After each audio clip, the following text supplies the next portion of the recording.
She'd been riding her horse by a bridge that is off of Highway 56 in Florida. And she says that her horse was attacked by a large furry creature. There were 4 scratches on the back of the horse. Later that night, she says that while her friends and her were having a slumber party, they heard knocking on the windows. The next day, I went back to the bridge to investigate. The bridge is in a large wooded area.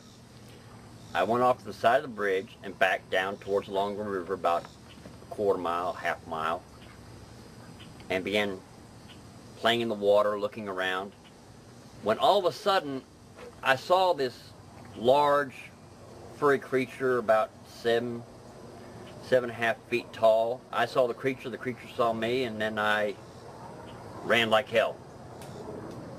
I never did get to go back to see the creature again, but many people in that area had seen this Bigfoot, or skunk ape as the local people called it, and there were rumored to be several there in the East Orange County area there in Florida.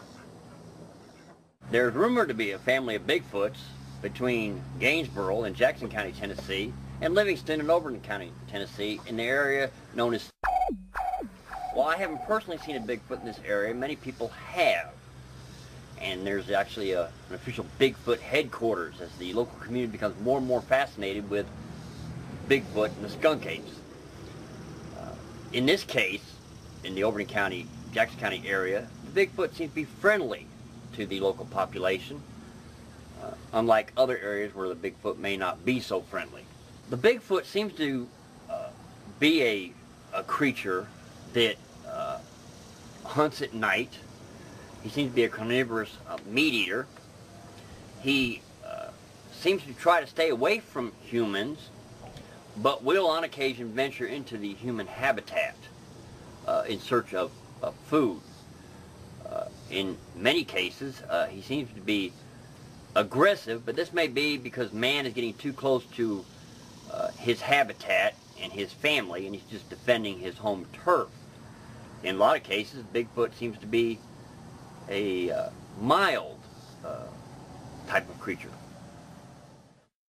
Well, no one's ever seen a Bigfoot breed, but many people assume that since the Bigfoot has human-like qualities, that they breed and mate much like humans, having one mate for life.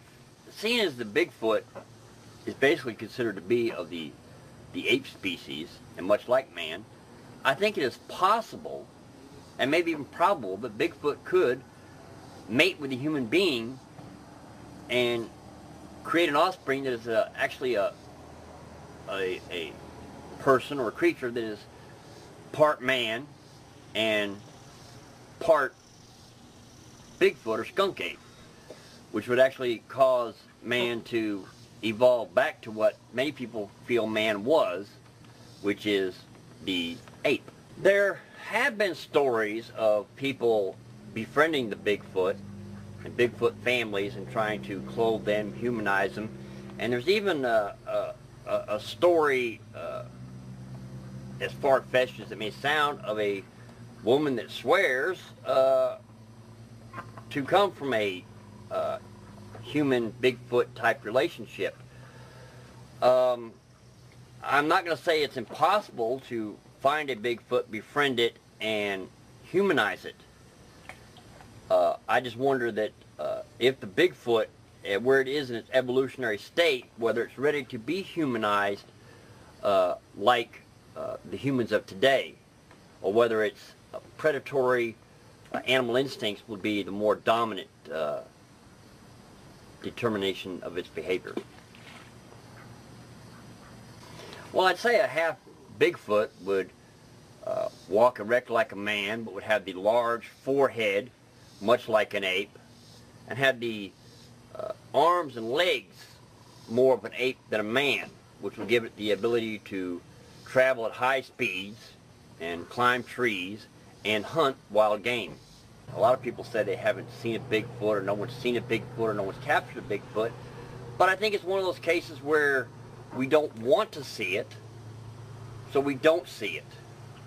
If we were actually looking for it and ready to accept that there are some creatures that are man-like, but still in an ape-like state and very predatory, we'd be able to see more of the Bigfoot and learn more about him. I think the reason some people don't go out with guns and shoot this thing is because it's easier for them to say Bigfoot does not exist. As long as they don't shoot one, kill one, and have one, they know it doesn't exist. Humans and man like to feel that they are the dominant species of the world, and that things like the Bigfoot do not exist, and if they capture it, then it does exist, and then man has to acknowledge that there's a possibility that the Loch Ness Monster, life on other planets, and beings superior to us exist, and man doesn't want to accept that or go down that road.